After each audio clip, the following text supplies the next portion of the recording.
Hola, hoy vamos a hacer pan. Y precisamente lo que va a hacer de diferente este pan con respecto a otras recetas es lo que estamos haciendo ahora. Es hacer un polis. ¿Qué es un polis? Un polis es un prefermento que lo que vamos a hacer es mezclar harina, en este caso yo mezclo harina de trigo y harina de centeno, una cantidad reducida de agua para la cantidad de harina y un poquito de levadura de panadero, aproximadamente 1 gramo.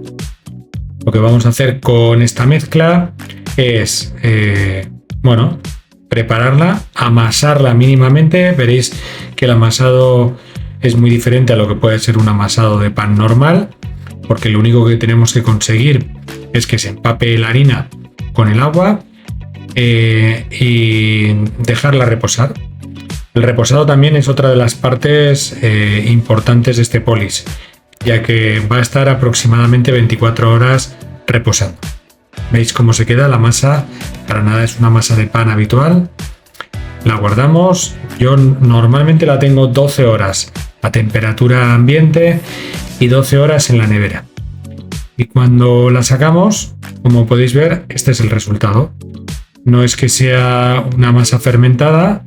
Vemos que tiene algo de producción de aire, pero bueno, quedaría así, más o menos como una especie de chicle. Bueno, pues ahora ya con nuestro polis fermentado empezamos con el amasado del pan y la mezcla de los ingredientes. En este caso yo utilizo medio kilo de agua, medio litro de agua y 400 gramos de harina integral. Es decir, más o menos tenemos un pan integral al 40 o al 50%. Como veis, ahora ya el polis lo que hacemos es directamente lo vamos metiendo en la amasadora. Igual se puede amasar a mano, Yo en este caso, como tengo amasadora, lo hago así directamente. Añadimos también la sal, que más o menos es una cucharadita, que son unos 12 gramos. Bueno, yo utilizo este sistema, como habéis visto, directamente sobre el recipiente en el que voy a amasar.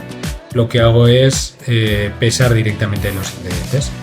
Entonces, bueno, ya una vez que más o menos el polis lo hemos tenido deshecho o disuelto con el agua, añadimos la harina.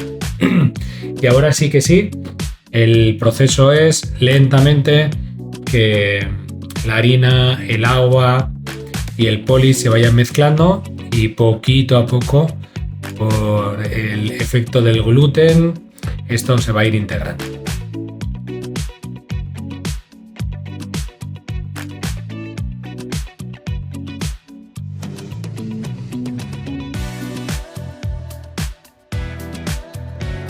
Bueno, cuando comenzamos a hacer pan, una parte que nos vuelve bastante locos es esto del amasado. Saber cuándo está la masa y cuándo no está la masa preparada. Bueno, yo no os doy una receta mágica para saber cuándo está preparada. Sí que es verdad que cuando veamos la masa brillante y con todos los elementos integrados, podríamos decir que ya está amasada. Ahora ya, como veis, lo he echado encima de una mesa, le doy un poquito de tensión y con ya la masa amasada y con esta tensión, ya lo que vamos a hacer es esta primera fermentación. La primera fermentación lo vamos a hacer en una bola, directamente sobre un recipiente, y lo vamos a dejar aproximadamente 4 o 5 horas. Va a depender mucho de la temperatura que tengáis en vuestra casa, si es verano, si es invierno. Y bueno, como veis, siempre un poquito de tensión al dejarlo en el recipiente. Ahora veréis que el resultado de la fermentación de esta masa ha sido bastante espectacular. De hecho, estuvo a punto de explotar y veis qué masa tan activa y tan preparada. Es fundamental para luego tener un buen pan.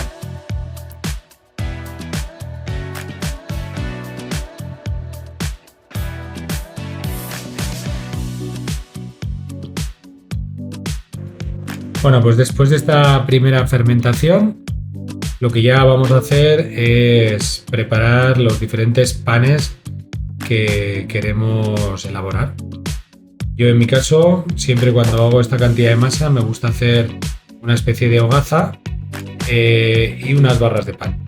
Para hacer las barras de pan tengo unas rejillas preparadas para las barras de pan, que además de darte la forma, consigues que el aire entre por arriba y por abajo, y la verdad es que el resultado es muy bueno.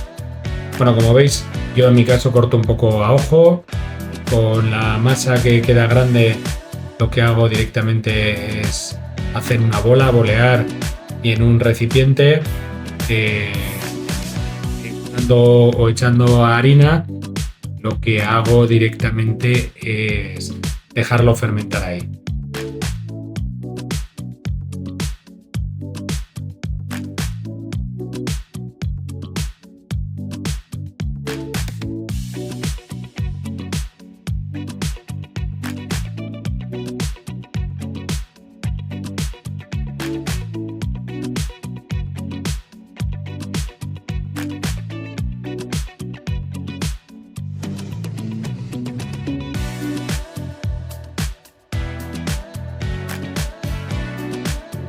Con el resto de la masa, como os decía, y utilizando estas rejillas, voy a hacer las barras de pan.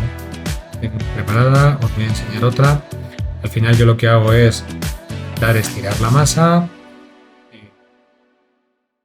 echo bien de harina para que no se me pegue, y lo que voy haciendo es unos pequeños pliegues dándole forma redondeada y estirando para que la masa quede tensa pero que no vuelva a reducirse. Y con estos churritos ya hechos lo dejo ahí en las rejillas. Esto lo repito. Ahora mismo tengo ya 2 de estas bandejas y entonces suelo hacer pues más barras de golpe. Y con este segundo amasado ya preformado de las barras, lo que hago es dejar nuevamente fermentar. Y en este caso dejo fermentar en la nevera aproximadamente otras 12 horas. Y aquí estáis viendo el resultado una vez el pan ya fermentado después de haber pasado en la nevera. Bueno, ahora ya solamente nos queda el hornear. Y para hornear lo que hago es le doy unos cortes con una tijera porque no encuentro el cuchillo lo suficientemente afilado.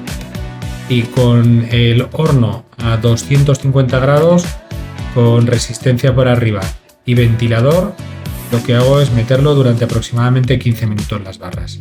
Con un espolvoreador de agua lo rocío y así lo que conseguimos es que la corteza quede más durita. ¿Veis el resultado? La verdad es que son unas barras muy apetecibles. Y con la hogaza, pues 3/4 de lo mismo. Es verdad que esta hogaza que vais a ver no ha quedado muy vistosa así a través de la imagen, pero bueno, el resultado luego lo veréis al cortar, que ha quedado muy bien. Y el proceso es como el de las barras, Le doy unos cortes, lo meto al horno y le echo agua espolvoreada.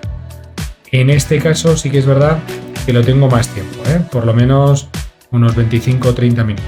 Algo más que las barras, primero porque está apoyado directamente sobre la bandeja y después pues porque hay más cantidad de masa. Venga, pues mientras horneamos la hogaza, lo que vamos a hacer es preparar las barras de pan que hemos obtenido, pues para lo que más le gusta a mis hijas, que es hacer unos bocatas que después se llevan al recreo todos los días. Mirad, ver cómo ha quedado el pan ahí con esos alveolos. La verdad es que queda un pan, yo os puedo decir que espectacular. Además, de hecho, ahora estoy probando hacerlo hasta el 75% integral y os puedo asegurar que sale buenísimo. Bueno, pues directamente, como vais a ver, yo lo corto, lo troceo, incluso como suelo hornear por la mañana antes de que mis hijas se vayan al cole, pues lo que hago es prepararles el bocata. Y ya puestos, pues bueno, pues os enseñaré aquí cómo le preparo los bocatas. En este caso hay gustos diferentes, jamón de York, jamón serrano, pero bueno, ambas me dicen que está muy bueno, que les encanta y que a sus amigas cuando le dan a probar en el patio también les encanta. Entonces bueno, ¿qué más quiere un padre así de contento que le digan eso a sus hijas? Y por último, bueno, yo lo que hago, el pan que me sobra, aunque esté caliente, lo meto al congelador y así al día siguiente, cuando saco el pan, está perfecto para preparar los bocatas. Bueno, y por último, ahora os voy a enseñar que con la hogaza, que aunque no haya quedado nada espectacular, pues bueno, uno de los secretos o uno de los trucos es trocearlo o hacer rebanadas. Yo tengo un cortador de fiambre y el resultado para mí es más que satisfactorio. Entonces yo os recomiendo que hagáis esta receta, que la probéis, que si os gusta, que pongáis algo en comentarios y que me digáis las dificultades que tenéis. Entonces, adelante, os animo y mirad qué pasa.